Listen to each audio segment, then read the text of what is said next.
Ilan pa sa mga bayan ng Bohol na pinakanapuruhan ng lindol ay ang Lubok, ang Dawis at pati na rin po ang kinaroroonan natin ang bayan ng Baclayon.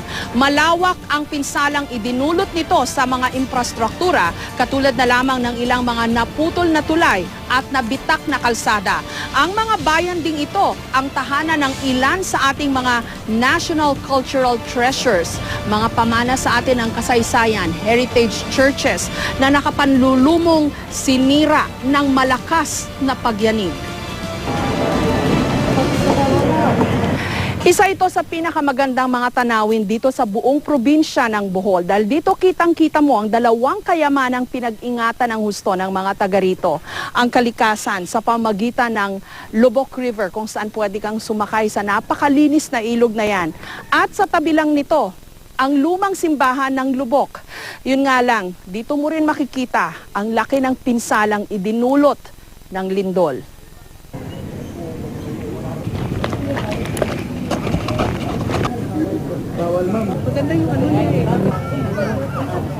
Magnitude 7.2 ang lindol na tumama dito sa Bohol. At ang sabi nila, katumbas raw ng lakas ng lindol na yan ay 32 na bomba na bumagsak sa Hiroshima sa Japan nung araw. Dito sa kalsada sa tabi ng simbahan, kitang-kita mo yung uka o yung crack at kung gaano kalalim yung bitak na nalikha ng lindol. Ayan. Tapos doon, no, parang yung isang bahagi ng kalsada bumagsak. Kaya naman, tagos yan. Pag sinundan mo yan, tagos yung ukang yan hanggang dun sa simbahan.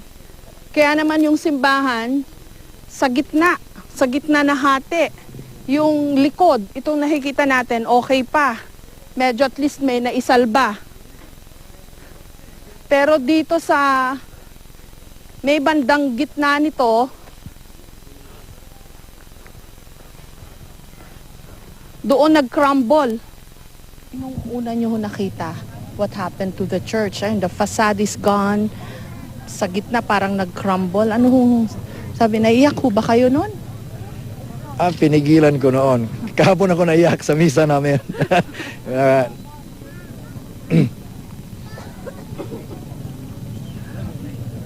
Father. Na mabigat ho. Ang problema kasi, hindi lang itong... Hindi lang itong simbahan na to.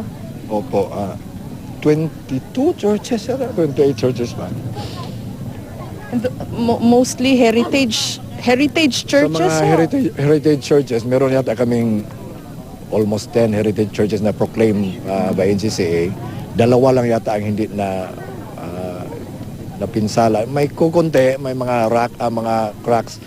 Yun lang yata ang Dimyaw at saka Panglao, pero all others, Loon, Maribohok, yung total wreck talaga. Ano po ang pumasok sa isip nyo nung una nyo nakita ito?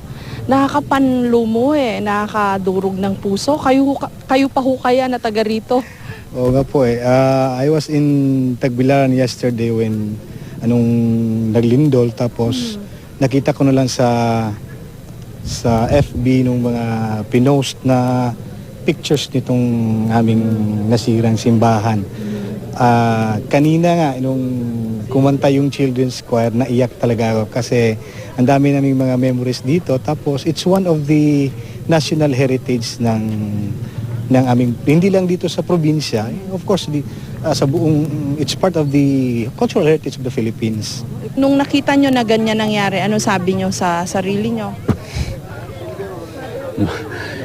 Wala ko masabi. Bakit nasira yan? Matagal na yan. Religyoso pa naman ho mga taga rito, no? Oo. Paano ho yun? Ano sila nang magawa? Anong magawa nila? Ito ang simbahan ng Dawis na isa sa mga heritage church na nasira ng lindol. Ayon sa marker nito, itinayo ito ng mga Jesuit taong 1697. May mga mahalagang artwork din sa loob ng simbahan, pero sa current state nito na wasak itong facade at itong malaking bahagi ng simbahan, eh, kailangan talaga ng siguro major renovation ito, major reconstruction.